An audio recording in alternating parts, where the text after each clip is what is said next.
ನಮಸ್ಕಾರ. ಮುಖ್ಯಾಂಶಗಳು. ಕಾಲಮಿತಿಯೊಳಗೆ ರಸ್ತೆ ಕಾಮಗಾರಿ ಪೂರ್ಣಗೊಳಿಸಲು ಕಾರ್ಯಯೋಜನೆ, ನಿಗದಿತ ಅನುದಾನ ಬಳಕೆಗೆ ಕ್ರಮ, ಉಪಮುಖ್ಯಮಂತ್ರಿ ಗೋವಿಂದ ಕಾರಜೋಳ. ಕಾಡ್ಗಿಚ್ಚು ತಡೆಗೆ ಸ್ಥಳೀಯರ ಸಹಕಾರ ಅಗತ್ಯ, ರಾಜ್ಯದಲ್ಲಿ ಹಸಿರೀಕರಣ ಪ್ರಮಾಣ 22.82ಕ್ಕೆ ಏರಿಕೆ, ಅರವಿಂದ ಲಿಂಬಾವಳಿ. ಕೋವಿಡ್-19 ಸಂದಿಗ್ಧತೆಯಲ್ಲಿಯೂ ಶಿಕ್ಷಕರಿಗೆ ಆನ್ಲೈನ್ ವೇದಿಕೆಯಲ್ಲಿ ತರಬೇತಿ, ಬಿಎಡ್ ಕಾಲೇಜು ಮುಚ್ಚುವ ಪ್ರಸ್ತಾಪವಿಲ್ಲ, ಸಚಿವ ರಮೇಶ್ ಪೋಖ್ರಿಯಾಲ್ ನಿಶಾಂಕ್. 4 ರಾಜ್ಯ ಸೇರಿ ಪುದುಚೇರಿಯಲ್ಲಿ ರಂಗೇರಿದ ಚುನಾವಣಾ ಪ್ರಚಾರ, ಪ್ರಮುಖ ನಾಯಕರುಗಳಿಂದ ಅಭ್ಯರ್ಥಿಗಳ ಪರ ಮತಯಾಚನೆ. ವಾರ್ತೆಗಳ ವಿವರ. ರಾಜ್ಯ ವಿಧಾನಮಂಡಲದ ಮುಂದುವರೆದ ಬಜೆಟ್ ಅಧಿವೇಶನದ ಭಾಗವಾಗಿ ಬೆಳಗ್ಗೆ ವಿಧಾನಸಭೆಯಲ್ಲಿ ಪ್ರಶ್ನೋತ್ತರ ಕಲಾಪ ಕೈಗೆತ್ತಿಕೊಳ್ಳಲಾಯಿತು. ಪ್ರಮುಖವಾಗಿ ಲೋಕೋಪಯೋಗಿ ಇಲಾಖೆಗೆ ಸಂಬಂಧಿಸಿದಂತೆ ಅನೇಕ ಸದಸ್ಯರು ಸರ್ಕಾರದ ಗಮನ ಸೆಳೆದರು. ನಿಗದಿತ ಅವಧಿಯಲ್ಲಿ ರಸ್ತೆ ಕಾಮಗಾರಿ ಪೂರ್ಣಗೊಳ್ಳದಿರುವುದು, ಹೆದ್ದಾರಿಗಳಲ್ಲಿ ಅನಗತ್ಯ ಟೋಲ್ ಪ್ಲಾಜಾಗಳ ಅಳವಡಿಕೆ ಸೇರಿದಂತೆ ಇನ್ನಿತರ ವಿಷಯಗಳ ಕುರಿತು ಪ್ರಸ್ತಾಪಿಸಲಾಯಿತು. ಲೋಕೋಪಯೋಗಿ ಸಚಿವರೂ ಆಗಿರುವ ಉಪಮುಖ್ಯಮಂತ್ರಿ ಗೋವಿಂದ ಕಾರಜೋಳ, ಕೋವಿಡ್-19 ಕಾರಣಕ್ಕೆ ಅನೇಕ ರಸ್ತೆ ಕಾಮಗಾರಿಗಳನ್ನು ನಿಗದಿತ ಅವಧಿಯಲ್ಲಿ ಪೂರ್ಣಗೊಳಿಸಲು ಸಾಧ್ಯವಾಗಿಲ್ಲ. ಮುಂದಿನ ದಿನಗಳಲ್ಲಿ ಈ ಬಗ್ಗೆ ಸೂಕ್ತ ಕ್ರಮ ವಹಿಸಲಾಗುವುದು. ಆಯಾ ವರ್ಷ ರಸ್ತೆ ಕಾಮಗಾರಿಗಳಿಗೆ ನಿಗದಿಯಾಗಿರುವ ಅನುದಾನ ಕೂಡ ವಾಪಸ್ ಹೋಗುವುದಿಲ್ಲ ಎಂದು ಉತ್ತರಿಸಿದರು. ಹೆದ್ದಾರಿಗಳಲ್ಲಿ 60 ಕಿಲೋಮೀಟರ್ ಒಂದರಂತೆ ಟೋಲ್ ಪ್ಲಾಜಾ ಇರಬೇಕೆಂಬುದು ನಿಯಮ. ಆದರೆ ತುಮಕೂರು ಜಿಲ್ಲೆಯಲ್ಲಿ 25 ಕಿಲೋಮೀಟರ್ ಅಂತರದಲ್ಲಿ 2 ಟೋಲ್ ಪ್ಲಾಜಾ ಇರುವ ಬಗ್ಗೆ ಪ್ರತಿಪಕ್ಷ ಸದಸ್ಯರಾದ ಡಾ ಜಿ ಪರಮೇಶ್ವರ್ ಪ್ರಶ್ನಿಸಿದರು.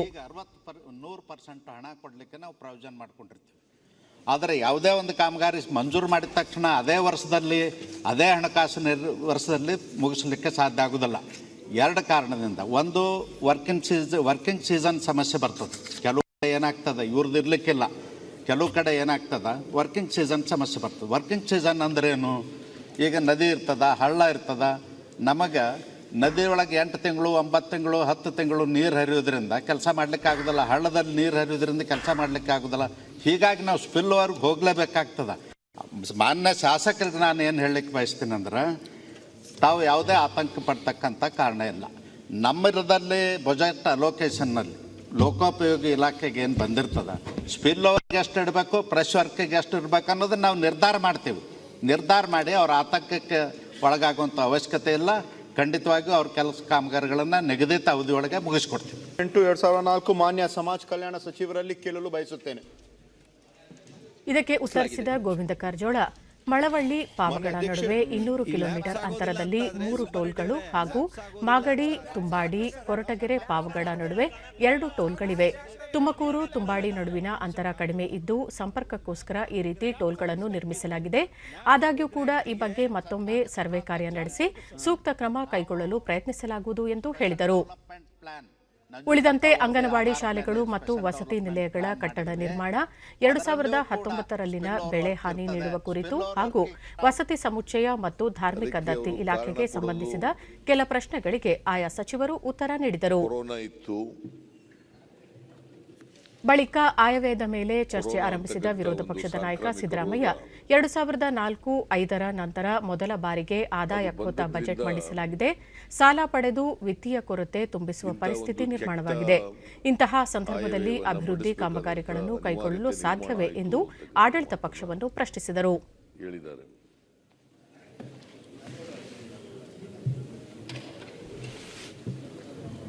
ಬಹುಶಃ ಕರ್ನಾಟಕದ ಇತಿಹಾಸದಲ್ಲಿ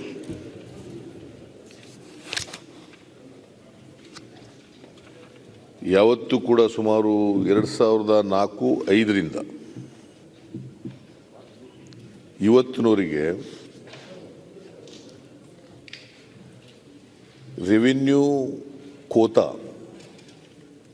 ರೆವಿನ್ಯೂ ಡಿಫಿಸಿಟ್ ಆಗಿರ್ತಕ್ಕಂಥ ಆಯವ್ಯಯ ಯಾವ ಕಾಲದಲ್ಲೂ ಕೂಡ ಮಂಡನೆ ಆಗಿರಲಿಲ್ಲ.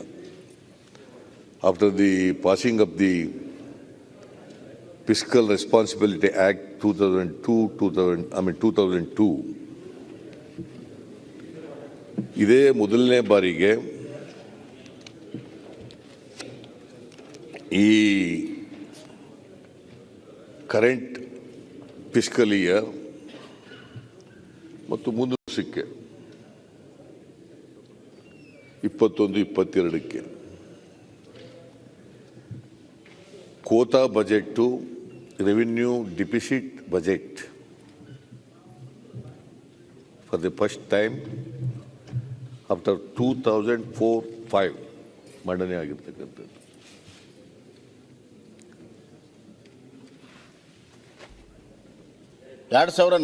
ಆಗ ಮಧ್ಯಪ್ರವೇಶಿಸಿದ ಸಂಸದೀಯ ವ್ಯವಹಾರಗಳ ಸಚಿವ ಬಸವರಾಜ ಬೊಮ್ಮಾಯಿ ಕೋವಿಡ್-19 ಸಂದಿಗ್ಧತೆಯಿಂದ ಆಯವ್ಯಯದಲ್ಲಿ ಖೋತ ಉಂಟಾಗಿದೆ, ಆದರೆ ಸರ್ಕಾರವು ಆರ್ಥಿಕ ಶಿಸ್ತನ್ನು ಪಾಲಿಸಿಕೊಂಡು ಬಂದಿದೆ ಎಂದು ತಿಳಿಸಿದರು. ಸುಮಾರು 4,300 ಕೋಟಿ ರೂಪಾಯಿ ರೆವಿನ್ಯೂ ಸರ್ಪ್ಲಸ್ ಬಜೆಟ್ ಅನ್ನು ಮಾಡಿದ್ರು.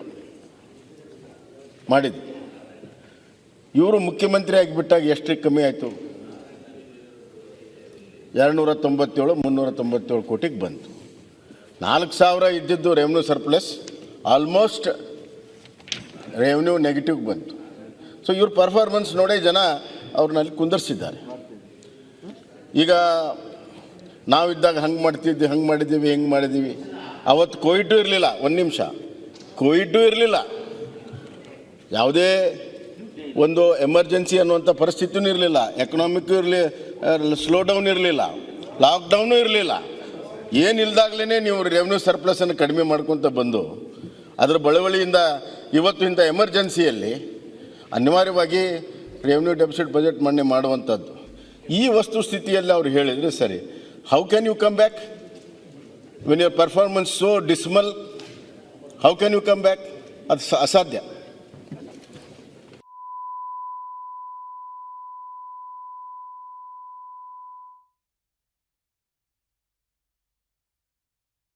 ವಿಧಾನ ಪರಿಷತ್ ಕಲಾಪ ಆರಂಭವಾಗುತ್ತಿದ್ದಂತೆ ಸಭಾಪತಿ ಬಸವರಾಜ ಹೊರಟ್ಟಿ ಪ್ರಶ್ನೋತ್ತರ ಕಲಾಪಕ್ಕೆ ಅನುವು ಮಾಡಿಕೊಟ್ಟರು. ಸದಸ್ಯರ ಪ್ರಶ್ನೆಗೆ ಉತ್ತರಿಸಿದ ಅರಣ್ಯ ಸಚಿವ ಅರವಿಂದ ಲಿಂಬಾವಳಿ, ರಾಜ್ಯದಲ್ಲಿ ಹಸಿರೀಕರಣ ಪ್ರಮಾಣ 18.3ರಿಂದ 22.82ಕ್ಕೆ ಏರಿಕೆಯಾಗಿದೆ. ಕಾಡಿನಿಂದ ನಾಡಿಗೆ ಬರುವ ಕಾಡು ಪ್ರಾಣಿಗಳನ್ನು ನಿಯಂತ್ರಿಸಲು ಇಲಾಖೆ ಅಗತ್ಯ ಕ್ರಮಗಳನ್ನು ಕೈಗೊಂಡಿದೆ. ಅರಣ್ಯ ಬೆಳೆಸುವ ಪ್ರಮಾಣವನ್ನು ಹೆಚ್ಚಿಸಬೇಕಿದ್ದು ಎಲ್ಲ ಸದಸ್ಯರ ಸಹಕಾರ ಅಗತ್ಯವಾಗಿದೆ ಎಂದು ಹೇಳಿದರು. ರಾಜ್ಯದಲ್ಲಿ ಕಾಡ್ಗಿಚ್ಚು ನಿಯಂತ್ರಿಸಲು ಇಲಾಖೆಯ ಸಿಬ್ಬಂದಿ ಸದಾ ಕಾರ್ಯೋನ್ಮುಖವಾಗಿದ್ದು ಅನಾವಶ್ಯಕವಾಗಿ ಕಾಡಿಗೆ ಬೆಂಕಿ ಹಚ್ಚುವುದು ಅಪರಾಧವಾಗಿದೆ. ಸ್ಥಳೀಯರು ಸೇರಿದಂತೆ ಸಾರ್ವಜನಿಕರು ಕಾಡಿನ ಸಂರಕ್ಷಣೆಗೆ ಮುಂದಾಗಬೇಕು ಎಂದರು. ನಮ್ಮ ಸಿಸಿಎಫ್ಗೆ ಅಲರ್ಟ್ ಬಂತು, ಹಾವೇರಿ ಜಿಲ್ಲೆನಲ್ಲಿ 2 ಕಡೆಗೆ ಬೆಂಕಿ ಕಾಣಿಸ್ಕೊಳ್ತಾ ಇದೆ ಅಂತ. ತಕ್ಷಣ ಹೋಗಿ ಅಲರ್ಟ್ ಇದ್ದಾರೆ ನಮ್ಮ ಆಫೀಸರ್ಸ್, ತಕ್ಷಣ ಹೋಗಿ ಅದು ಒಂದು ಹೊಲದಲ್ಲಿ ಬಂದಿದ್ದ ಅಲರ್ಟ್ ಬಂತು, ಇನ್ನೊಂದು ಅರಣ್ಯ ಪ್ರದೇಶದಲ್ಲಿ ಇರೋ ಅಲರ್ಟ್ ಬಂತು. ತಕ್ಷಣ ಹೋಗಿ ಅದನ್ನು ನಂದಿಸಿದ್ದಾರೆ. ಸೊ ಆ ಅಲರ್ಟ್ನೆಸ್ ಇದೆ. ನಾವು ಹೇಳಿದಂಗೆ ಒಂದಿಷ್ಟು ಇಕ್ವಿಪ್ಮೆಂಟ್ಸು ಮತ್ತೊಂದು ನಮ್ಮದು ಮಾಡರ್ನೈಸ್ ಆಗಬೇಕು. ಆ ನಿಮಿತ್ತವಾಗಿ ಫೈನಾನ್ಸ್ ಡಿಪಾರ್ಟ್ಮೆಂಟ್ಗೆ ಅದೆಲ್ಲ ಸಂಗತಿಗಳನ್ನು ಚರ್ಚೆ ಮಾಡಿದ್ದೀವಿ. ಕೆಲವೊಂದಿಷ್ಟು ಒಪ್ಕೊಂಡಿದ್ದಾರೆ, ಇನ್ನೊಂದಿಷ್ಟು ಬೇಕಾಗಿದೆ ನಮಗೆ. ಪರಿಷತ್ ಸದಸ್ಯರಾದ ರಘುನಾಥ್ ಮಲ್ಕಾಪುರೆ ಪ್ರಶ್ನೆಗೆ ಉತ್ತರಿಸಿದ ಪ್ರವಾಸೋದ್ಯಮ ಸಚಿವ ಸಿಪಿ ಯೋಗೇಶ್ವರ್, ಬೀದರ್ನ ಪ್ರವಾಸಿ ತಾಣಗಳ ಅಭಿವೃದ್ಧಿಗೆ ಜಿಲ್ಲಾಧಿಕಾರಿ 3 ಕೋಟಿ ಹಣ ಕೇಳಿದ್ದು ಅದನ್ನು ಇಲಾಖೆ ವತಿಯಿಂದ ಕೊಡಲು ಬದ್ಧರಾಗಿದ್ದೇವೆ. ಜೊತೆಗೆ ಬೀದರ್ನ ಅಪರೂಪದ ಪ್ರವಾಸೋದ್ಯಮ ಅಭಿವೃದ್ಧಿಗೆ 19.5 ಕೋಟಿ ರೂಪಾಯಿಗಳ ಅನುದಾನದ ಪ್ರಸ್ತಾವನೆಯನ್ನು ಕೇಂದ್ರ ಸರ್ಕಾರಕ್ಕೆ ಕಳುಹಿಸಿದ್ದು ಅದರ ನಿರೀಕ್ಷೆಯಲ್ಲಿರುವುದಾಗಿ ಸಚಿವರು ಸದನಕ್ಕೆ ತಿಳಿಸಿದರು. ಯಾವುದೇ ಬಿಎಡ್ ಕಾಲೇಜುಗಳನ್ನು ಮುಚ್ಚಲಾಗಿಲ್ಲ. ಆದರೆ ಶಿಕ್ಷಕ ತರಬೇತಿ ಕಾಲೇಜುಗಳಲ್ಲಿ ಗುಣಮಟ್ಟ ಕುಸಿಯುತ್ತಿರುವ ಬಗ್ಗೆ ದೇಶಾದ್ಯಂತದಿಂದ ದೂರುಗಳು ಬರುತ್ತಿದ್ದ ಹಿನ್ನೆಲೆಯಲ್ಲಿ ಯಾವ ಕಾಲೇಜುಗಳು ಉತ್ಕೃಷ್ಟತೆ ಮತ್ತು ಮಾನದಂಡಗಳನ್ನು ಪೂರೈಸಿಲ್ಲವೋ ಅಂತಹ ಸಂಸ್ಥೆಗಳ ಮೇಲೆ ಕ್ರಮ ಕೈಗೊಳ್ಳಲಾಗಿದೆ. ರಾಷ್ಟ್ರೀಯ ಶಿಕ್ಷಕರ ಪ್ರಶಿಕ್ಷಣ ಮಂಡಳಿಯ ಮಾನದಂಡ ಪೂರೈಸಿದವರಿಗೆ ನಿಶ್ಚಿತವಾಗಿ ಮಾನ್ಯತೆ ಲಭಿಸುತ್ತದೆ ಎಂದು ಕೇಂದ್ರ ಶಿಕ್ಷಣ ಸಚಿವ ರಮೇಶ್ ಪೋಖ್ರಿಯಾಲ್ ನಿಶಾಂಕ್ ತಿಳಿಸಿದ್ದಾರೆ. ಲೋಕಸಭೆಯಲ್ಲಿಂದು ಪ್ರಶ್ನೋತ್ತರ ಕಲಾಪದಲ್ಲಿ ಅವರು ನೂತನ ಶಿಕ್ಷಣ ನೀತಿಯ ಅಡಿಯಲ್ಲಿ ಬಿಎಡ್ ಕೋರ್ಸ್ 4 ವರ್ಷದ್ದಾಗಲಿದ್ದು ಬಿಎ ಬಿಎಡ್, ಬಿಎಸ್ಸಿ ಬಿಎಡ್ ಮತ್ತು ಬಿಕಾಂ ಬಿಎಡ್ ಪದವಿ ನೀಡಲಾಗುತ್ತದೆ. ಈ ಸಂಸ್ಥೆಗಳು 2030ರವರೆಗೆ ಚರಣಬದ್ಧವಾಗಿ ನಡೆಯಲಿದೆ. ಆ ಸಂಸ್ಥೆಗಳನ್ನು ಮುಚ್ಚುವ ನಿರ್ಧಾರ ಮಾಡಲಾಗಿಲ್ಲ ಎಂದು ವಿವರ ನೀಡಿದರು. अध्यापक प्रशिक्षण जो हमारा काउंसिल है उस परिषद ने जो मानक है उनको थोड़ा सा कड़ाई से किया है. तो मैं ये कहना चाहता हूं कि यदि वो सभी मानकों पर खरा उतरता है तो उसको निश्चित रूप में मान्यता है. हालांकि नई शिक्षा नीति के तहत आप 4 वर्षीय बीएड कोर्स होगा। अब इंटर करने के बाद बीएससी बीएड, बीकॉम बीएड या बीए बीएड होगा, लेकिन वो अभी 2030 तक लगातार चरणबद्ध तरीके से होगा और उन संस्थानों को अभी बंद करने का कोई ऐसा निर्णय नहीं है। अध्यक्ष महोदय जी को बताना चाहूंगा कि 2020 वर्ष में कोरोना के काल में हमारे देश के माननीय प्रधानमंत्री जी ने जिस तरीके से इस समस्या को निपटा, वो पूरे विश्व में उसकी चर्चा है, इसकी तारीफ है। और जहां तक ರೈಲ್ವೆ ಪೂರಕ ಪ್ರಶ್ನೆಗೆ ಉತ್ತರ ನೀಡಿದ ನಿಶಾಂಕ್, ಕೊರೋನಾ ಕಾಲದಲ್ಲಿ ಆನ್ಲೈನ್ ಮೂಲಕವೂ ಶಿಕ್ಷಕರ ತರಬೇತಿ ಕಾರ್ಯಕ್ರಮ ಮುಂದುವರೆದಿದೆ ಎಂದು ತಿಳಿಸಿದರು.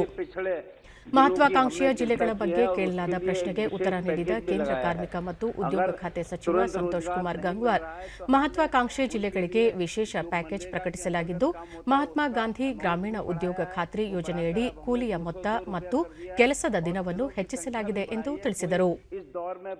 परेशान ना हो और बेरोजगारी के दौर में ना रहे, उसके हिसाब से एक पूरी कार्रवाई कर रहे हैं. ಪ್ರಶ್ನಕಾಲ ಸಮಾಪ್ತ. ಪ್ರಶ್ನೋತ್ತರ ಕಲಾಪದ ತರುವಾಯ ಸ್ಪೀಕರ್ ಓಂ ಬಿರ್ಲಾ ವಿಧೇಯಕ ಮಂಡನೆಗೆ ಅವಕಾಶ ನೀಡಿದರು. स्थगन प्रस्ताव की सूचनाएं प्राप्त हुई है. मैंने स्थगन प्रस्ताव की किसी भी सूचना के लिए अनुमति प्रदान नहीं की गई है. आइटम नंबर 12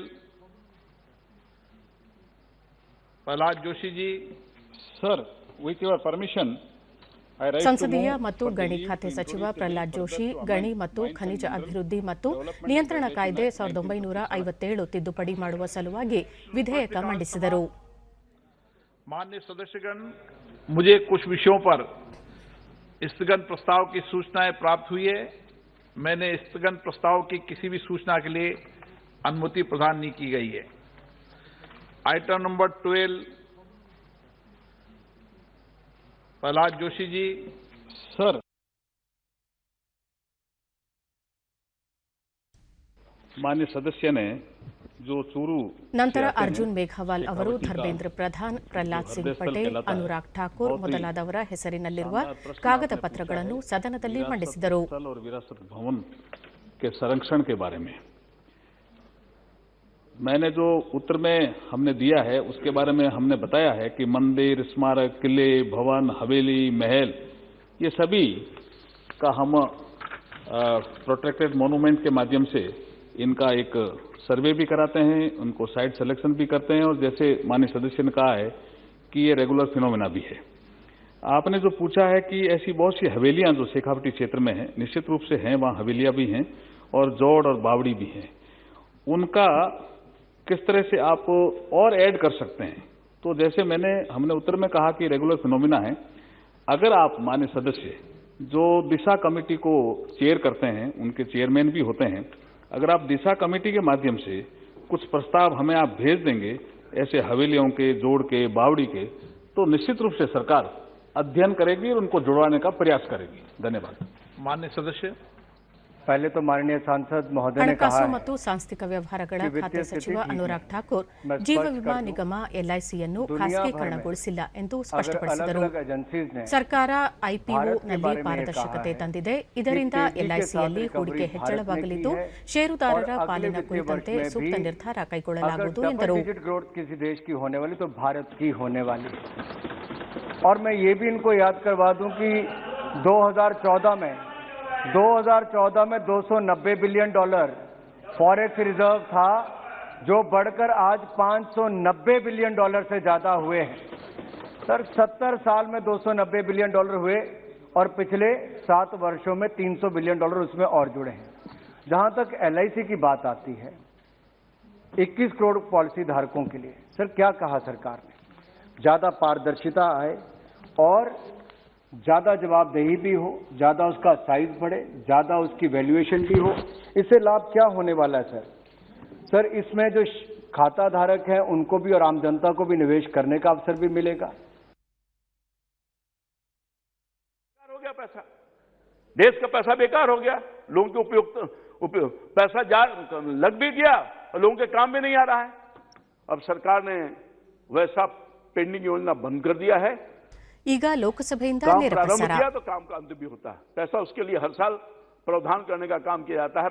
अब तो योजना जो बन रही है पूरा पैसा दिया ही जा रहा है. जो पिछली सरकारों ने अपने सुविधा के लिए, अपने फायदा के लिए, अपने वोट बैंक के लिए अधूरा छोड़ दिए थे, उस काम को भी पूरा करने का काम कर रही है हमारी सरकार। इसलिए मैं धन्यवाद देना चाहता हूं अपने रेल मंत्री जी को। ಇಂದು ರಾಜ್ಯಸಭೆಯ ಕಲಾಪ ಆರಂಭವಾಗುತ್ತಿದ್ದಂತೆ ಸಭಾಪತಿ ಎಂ ವೆಂಕಯ್ಯನಾಯ್ಡು ಕಾಗದ ಪತ್ರಗಳ ಮಂಡನೆಗೆ ಅವಕಾಶ ನೀಡಿದರು. ಈ ವೇಳೆ ಮುರಳೀಧರನ್, ರಾಜನಾಥ್ ಸಿಂಗ್, ಪ್ರಕಾಶ್ ಜಾವಡೇಕರ್, ಪ್ರಹ್ಲಾದ್ ಜೋಶಿ, ಶ್ರೀಪಾದ್ ಯೆಸ್ಸೋ ನಾಯಕ್, ಕಿರಣ್ ರಿಜಿಜು, ಪ್ರಹ್ಲಾದ್ ಸಿಂಗ್ ಪಟೇಲ್ ಮತ್ತಿತರ ಹೆಸರಿನ ಮುಂದಿರುವ ಕಾಗದ ಪತ್ರಗಳನ್ನು ಸದನದಲ್ಲಿ ಮಂಡಿಸಿದರು. ಸಭಾಪತಿ ವೆಂಕಯ್ಯನಾಯ್ಡು ಕೋವಿಡ್-19 ಹಿನ್ನೆಲೆಯಲ್ಲಿ ಈ ಅಧಿವೇಶನದ ಮಟ್ಟಿಗೆ ಈ ಸೌಲಭ್ಯ ಕಲ್ಪಿಸಲಾಗಿದೆ. ಉಳಿದಂತೆ ತಮ್ಮ ಹೆಸರಿನ ಮುಂದಿರುವ ಕಾಗದ ಪತ್ರ ಮಂಡಿಸಲು ಎಲ್ಲ ಸಚಿವರು ಅಥವಾ ಆಯಾ ಖಾತೆಯ ರಾಜ್ಯ ಸಚಿವರು ಸದನದಲ್ಲಿ ಹಾಜರಿರಬೇಕಾಗುತ್ತದೆ ಎಂದು ಸ್ಪಷ್ಟಪಡಿಸಿದರು. Standing committee on home affairs Shri Anand Sharma. Sir, I rise to present the following three reports in English and Hindi. ನಂತರ ಸಂಸದೀಯ ಸ್ಥಾಯಿ ಸಮಿತಿಗಳ ವರದಿಗಳನ್ನು ಸದನದಲ್ಲಿ ಮಂಡಿಸಲಾಯಿತು. ಆನಂದ್ ಶರ್ಮಾ ಗೃಹ ವ್ಯವಹಾರಗಳ ಸಚಿವಾಲಯದ ಸಮಿತಿ ವರದಿ ಮಂಡಿಸಿದರು. 231st report on demand for grants 2021-22 of the Ministry of Home Affairs. 232nd report on demand for grants for 2021-22 of the Ministry of Donors. Department Lead Parliamentary Standing Committee on Transport, Tourism and Culture, Sri T.G. Venkatesh. Honorable Chairman, sir, I rise to... ಸಾರಿಗೆ, ಪ್ರವಾಸೋದ್ಯಮ ಮತ್ತು ಸಂಸ್ಕೃತಿ ಇಲಾಖೆ ಕುರಿತ ಸ್ಥಾಯಿ ಸಮಿತಿಯ ವರದಿಯನ್ನು ಟಿ.ಜೆ. ವೆಂಕಟೇಶ್ ಮಂಡಿಸಿದರು. Hindi and English of the Department Related Parliamentary Standing Committee on Transport, Tourism and Culture. 289th report on demands for grants 2021-22 of Ministry of Culture and 290 report on demands for grants 2021-22 of Ministry of Ports, Shipping and Waterways. ನಂತರ ಮಲ್ಲಿಕಾರ್ಜುನ ಖರ್ಗೆ ಅವರು ಸಾರ್ವಜನಿಕ ಲೆಕ್ಕಪತ್ರ ಸಮಿತಿಯ ವರದಿಯನ್ನು ಮಂಡನೆ ಮಾಡಿದರು. Observations of the committee contained in its 122nd report on Kendriya Vidyalaya, Gujarat, Vidyapith. 34th report on action taken by the government on recommendation and observation of the committee contained in its 127th report, that is 16th Lok Sabha, on supply and infrastructure development for natural gas. As always, DMK ಸದಸ್ಯ ತಿರುಚಿ ಶಿವ ಸಭಾಪತಿಯವರ ಅನುಮತಿಯ ಮೇರೆಗೆ ವಿಷಯ ಪ್ರಸ್ತಾಪಿಸಿ ಸ್ವಾತಂತ್ರ್ಯ ಸಂಗ್ರಾಮದಲ್ಲಿ ಭಾಗಿಯಾದ ಎಲೆಮರೆಯ ಕಾಯಿಯಂತಿರುವ ಮಹಿಳಾ ಹೋರಾಟಗಾರ್ತಿಯರಿಗೆ ಸೂಕ್ತ ಮನ್ನಣೆ ಸಿಗಬೇಕು ಎಂದು ಹೇಳಿ ಕರ್ನಾಟಕದ ತುಳುನಾಡಿನ ರಾಣಿ ಅಬ್ಬಕ್ಕ ದೇವಿಯ ಸಾಹಸವನ್ನು ಉಲ್ಲೇಖಿಸಿ ಆಕೆ ತನ್ನ ಧೈರ್ಯ ಸಾಹಸದಿಂದ ಮಂಗಳೂರು ಬಂದರಿಂದ ಪೋರ್ಚುಗೀಸರನ್ನು ಹಿಮ್ಮೆಟ್ಟಿಸಿದರು. ಅದೇ ರೀತಿ ಕಿತ್ತೂರು ರಾಣಿ ಚೆನ್ನಮ್ಮನ ಹೋರಾಟವೂ ಗಮನಾರ್ಹವಾಗಿದೆ. ಆದರೆ ಅವರ ಬಗ್ಗೆ ಕರ್ನಾಟಕದ ಗಡಿಯಾಚೆಯ ಜನರಿಗೆ ತಿಳಿಸುವುದು ಅಗತ್ಯವಾಗಿದೆ ಎಂದರು. It was a revolution. Even before that, in the 16th century, Rani Abbaka, the queen of Tulunadu, belonging to the Chauta dynasty, she was so skilled in warfare that she not only protected her fort, but also sieged the Mangalore port and driven away the Portuguese. She is not known beyond the borders of Karnataka. So also Rani Chennamma of Kittur. And so also Sir Asrat Mahal, who participated in the Sipai revolution. And Uda Devi, who shot 32. So it's very heartening to note that Honorable Chairman is writing every week and posting on Facebook about those who fought during the freedom struggle. ಸಂಸತ್ ಭವನದ ಆವರಣದಲ್ಲಿಂದು ಕೇಂದ್ರ ಸರ್ಕಾರದ ಆರೋಗ್ಯ ಯೋಜನೆ CGHS ಕೇಂದ್ರವನ್ನು Lok Sabha speaker Om Birla ಇಂದು ಉದ್ಘಾಟಿಸಿದರು. ಈ ಸಂದರ್ಭದಲ್ಲಿ ಸಂಸದೀಯ ವ್ಯವಹಾರಗಳ ಸಚಿವ ಪ್ರಹ್ಲಾದ್ ಜೋಶಿ, ಆರೋಗ್ಯ ಸಚಿವ ಡಾ ಹರ್ಷವರ್ಧನ್ ಸೇರಿದಂತೆ ಮತ್ತಿತರರು ಉಪಸ್ಥಿತರಿದ್ದರು. ಸಿಜಿಎಚ್ಎಸ್ ಆರೋಗ್ಯ ಕೇಂದ್ರದಿಂದ ಸಂಸದರಿಗೆ, ಅಧಿಕಾರಿಗಳು ಅಗತ್ಯ ಸಂದರ್ಭದಲ್ಲಿ ವೈದ್ಯಕೀಯ ಸೌಲಭ್ಯ ಪಡೆಯಲು ಸಹಕಾರಿಯಾಗಲಿದೆ. स्वास्थ्य मंत्री डॉ हर्षवर्धन संसद परिसर में सीजीएचएस स्वास्थ्य कैंप का उद्घाटन करते हुए, साथ ही ओम बिरला लोकसभा स्पीकर मौजूद हैं। बेहतर स्वास्थ्य सेवाओं के लिए जिसके जरिए आप अपने स्वास्थ्य का ख्याल रख सकते हैं, उसी तरह के कैंप का उद्घाटन आज ओम बिरला इस वक्त फीता काटते हुए संसद भवन परिसर में सीजीएचएस 4 ರಾಜ್ಯ ಸೇರಿ ಪುದುಚೇರಿಯ ವಿಧಾನಸಭಾ ಚುನಾವಣೆಯ ಪ್ರಚಾರ ಬಿರುಸುಗೊಂಡಿದ್ದು, ವಿವಿಧ ಪಕ್ಷಗಳ ರಾಜಕೀಯ ನಾಯಕರು ತಮ್ಮ ಅಭ್ಯರ್ಥಿಗಳ ಪರ ಮತಯಾಚಿಸುತ್ತಿದ್ದಾರೆ. ಗೃಹ ಸಚಿವ ಅಮಿತ್ ಶಾ ಇಂದು ಅಸ್ಸಾಂ ಮತ್ತು ಪಶ್ಚಿಮ ಬಂಗಾಳ ರಾಜ್ಯಗಳ ವಿವಿಧೆಡೆ ಚುನಾವಣಾ ಪ್ರಚಾರ ನಡೆಸಲಿದ್ದಾರೆ. ಅಲ್ಲದೆ ಗೌಹಾಟಿಯಲ್ಲಿ ಪಕ್ಷದ ಪದಾಧಿಕಾರಿಗಳೊಂದಿಗೂ ಸಭೆ ನಡೆಸಿ ವಿಧಾನಸಭಾ ಚುನಾವಣೆಯಲ್ಲಿ ಅಭ್ಯರ್ಥಿಗಳ ಗೆಲುವಿಗೆ ರೂಪಿಸಬೇಕಾದ ಕಾರ್ಯತಂತ್ರಗಳ ಕುರಿತು ಚರ್ಚಿಸಲಿದ್ದಾರೆ. ಬಿಜೆಪಿ ಅಧ್ಯಕ್ಷ ಜೆಪಿ ನಡ್ಡಾ ಸಹ ಅಸ್ಸಾಂನಲ್ಲಿ ಚುನಾವಣಾ ರ್ಯಾಲಿ ನಡೆಸುವರು. ಉಳಿದಂತೆ ಕಾಂಗ್ರೆಸ್ ಪಕ್ಷದ ಪ್ರಮುಖ ನಾಯಕರು ಹಾಗೂ ಇನ್ನಿತರ ಪ್ರಾದೇಶಿಕ ಪಕ್ಷಗಳ ಮುಖಂಡರು ಸಹ ವಿವಿಧೆಡೆ ಪ್ರಚಾರ ನಡೆಸಲಿದ್ದಾರೆ.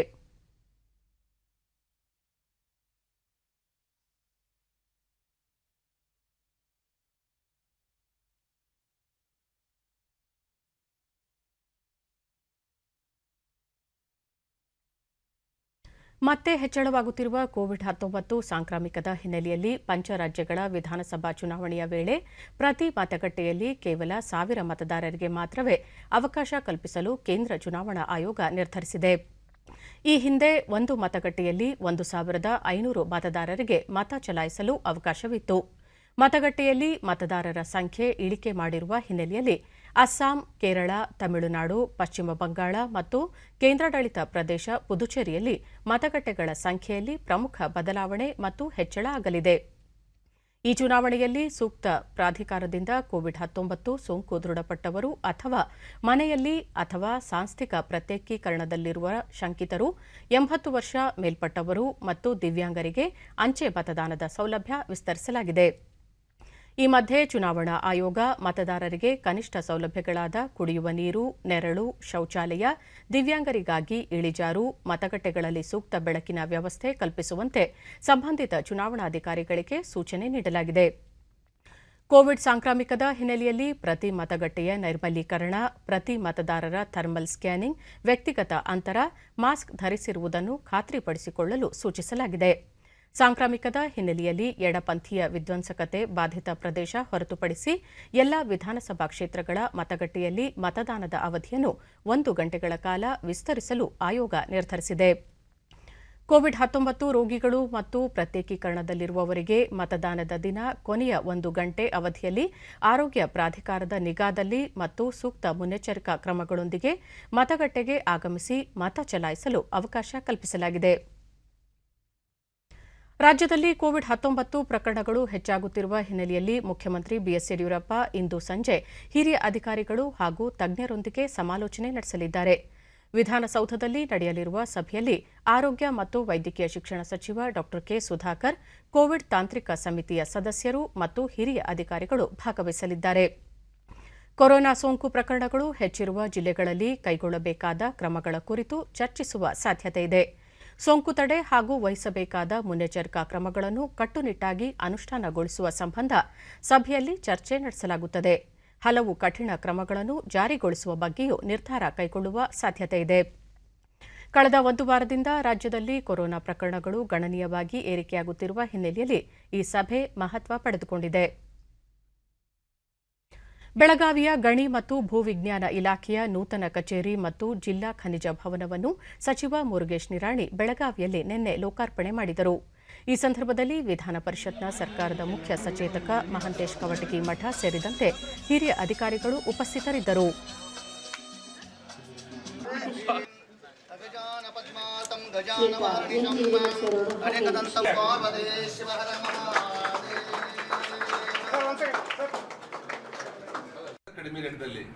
ಬಳಿಕ ಸುದ್ದಿಗಾರರೊಂದಿಗೆ ಸಚಿವ ಮುರುಗೇಶ್ ನಿರಾಣಿ ವೈಜ್ಞಾನಿಕ ಗಣಿಗಾರಿಕಾ ವ್ಯವಸ್ಥೆಗೆ ಶೀಘ್ರದಲ್ಲೇ ಚಾಲನೆ ನೀಡಲಾಗುವುದು, ಹೊಸ ಗಣಿಗಾರಿಕೆ ನೀತಿಯನ್ನು ರೂಪಿಸಲು ಕ್ರಮ ಕೈಗೊಳ್ಳಲಾಗಿದ್ದು ಶೀಘ್ರವೇ ಕಾಯ್ದೆ ಜಾರಿಗೆ ತರಲಾಗುವುದು ಎಂದು ತಿಳಿಸಿದರು.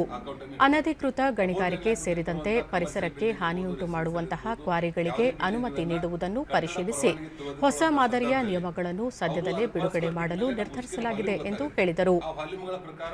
ರೈತರು ಸೇರಿದಂತೆ ಕೆಳ ಮತ್ತು ಮಧ್ಯಮ ವರ್ಗದ ಕುಟುಂಬಗಳಿಗೆ ಕಡಿಮೆ ದರದಲ್ಲಿ ಮರಳು ನೀಡಲು ಯೋಜನೆ ರೂಪಿಸಲಾಗಿದೆ. ಮರಳು ಬೆಲೆ ನಿಗದಿ ಕುರಿತು ಸಾರಿಗೆ ಇಲಾಖೆ, ಅರಣ್ಯ ಇಲಾಖೆ ಸೇರಿದಂತೆ ಕ್ವಾರಿ ಮಾಲೀಕರೊಂದಿಗೆ ಸಮಾಲೋಚನೆ ನಡೆಸಲಾಗುವುದು ಎಂದು ತಿಳಿಸಿದರು. ಮತ್ತು ಯಾವ್ದಾದ್ರು ಇಲ್ಲಿಗೆಲ್ಲ ತಂದರೆ ಅಂತೇಳಿ ಅದ್ರ ಮೇಲೆ ಎಫ್ಐಆರ್ ಆಗುವುದು, ವರ್ಷಾನುಗಟ್ಟಲೆ ಕೇಸ್ ಆಗಿ ಕೋರ್ಟು ಪೊಲೀಸ್ ಸ್ಟೇಷನ್ನಲ್ಲಿ ಬರುವಂಥದ್ದು ಇದೆ. ಅವ್ರಿಗೆ ಸುಲಭವಾಗಿ ಸಿಗಬೇಕು, ಅವ್ರಿಗೆ ಯಾವುದೇ ಹರಾಸ್ಮೆಂಟ್ ಆಗಬಾರ್ದು. ಈಗ ಅರ್ಧಕ್ಕೆ ನಿಂತಿರುವಂಥ ಆಶ್ರಯ ಮನೆಗಳು ಇರುವುದನ್ನೇ 2.5 ಲಕ್ಷ 5 ಲಕ್ಷದಲ್ಲಿ ನಾವು ಮನೆಗಳು ಕೊಟ್ಟಿರ್ತೀವಿ. ಅದರಲ್ಲಿ 25% ಉಸ್ಕಿಗೆ ಕೊಟ್ಬಿಟ್ರೆ ಮನೆ ಕಂಪ್ಲೀಟ್ ಆಗೋದಿಲ್ಲ. ನಮ್ಮ ಉದ್ದೇಶ ಇರುವಂಥದ್ದು ಅದು ಸಲ ಸುಲಭವಾಗಿ ಸಿಗೋದ್ರ ಕಡೆ ಗಮನ ಹರಿಸ್ತಾ ಇದೆ. ಬಿಯಾಂಡ್ ಬೆಂಗಳೂರು ಪರಿಕಲ್ಪನೆಯಡಿ ರಾಜಧಾನಿಯ ಹೊರಗಿನ ಉದ್ಯಮಗಳಲ್ಲಿ ಪ್ರಸ್ತುತ 7,500 ಕೋಟಿ ರೂಪಾಯಿಗಳಷ್ಟು ವಹಿವಾಟು ನಡೆಯುತ್ತಿದ್ದು, ಮುಂದಿನ 5 ವರ್ಷಗಳಲ್ಲಿ ಇದನ್ನು 40,000 ಕೋಟಿಗಳಿಗೆ ಹೆಚ್ಚಿಸುವ ಗುರಿ ಇದೆ ಎಂದು ಉಪಮುಖ್ಯಮಂತ್ರಿ ಡಾ ಸಿಎನ್ ಅಶ್ವತ್ಥನಾರಾಯಣ್ ಹುಬ್ಬಳ್ಳಿಯಲ್ಲಿ ನಿನ್ನೆ ತಿಳಿಸಿದ್ದಾರೆ. ಮಾರ್ವಲ್ ಎಕ್ರಾನ್ ಕಟ್ಟಡ ನಿರ್ಮಾಣ ಯೋಜನೆಗೆ ಚಾಲನೆ ನೀಡಿದ ಅವರು, ಬೆಂಗಳೂರಿನ ಹೊರವಲಯದಲ್ಲಿ ಉದ್ಯಮಗಳ ಅಭಿವೃದ್ಧಿಯ ಮೂಲಕ ಸಾಕಷ್ಟು ಪ್ರಮಾಣದಲ್ಲಿ ಉದ್ಯೋಗ ಸೃಷ್ಟಿ ಮಾಡಲಾಗುತ್ತದೆ ಎಂದರು. ಐಟಿ, ಬಿಟಿ, ವಿಜ್ಞಾನ, ತಂತ್ರಜ್ಞಾನದ ಉದ್ಯಮಗಳನ್ನು ಹುಬ್ಬಳ್ಳಿ, ಧಾರವಾಡ, ಬೆಳಗಾವಿ, ಮಂಗಳೂರು, ಮೈಸೂರು, ಶಿವಮೊಗ್ಗ ಮಾತ್ರವಲ್ಲದೆ ಇತರ ಉಪನಗರಗಳಿಗೂ ವಿಸ್ತರಿಸುವುದು ಬಿಯಾಂಡ್ ಬೆಂಗಳೂರು ಅಂದರೆ ಬೆಂಗಳೂರು ಆಚೆ ಕಾರ್ಯಕ್ರಮದ ಉದ್ದೇಶವಾಗಿದೆ. ಈಗಾಗಲೇ ಯಾವ ಜಿಲ್ಲೆಗಳಲ್ಲಿ ಎಂತಹ ಉದ್ಯಮ ಸ್ಥಾಪಿಸಬೇಕು ಎಂಬ ಬಗ್ಗೆ ಕಾರ್ಯಪಡೆ ರಚಿಸಿದ್ದು, ಅಧ್ಯಯನದ ವರದಿಯನ್ನು ಸರ್ಕಾರಕ್ಕೆ ಸಲ್ಲಿಸಲಾಗುವುದು ಎಂದು ಅಶ್ವತ್ಥನಾರಾಯಣ್ ಹೇಳಿದರು.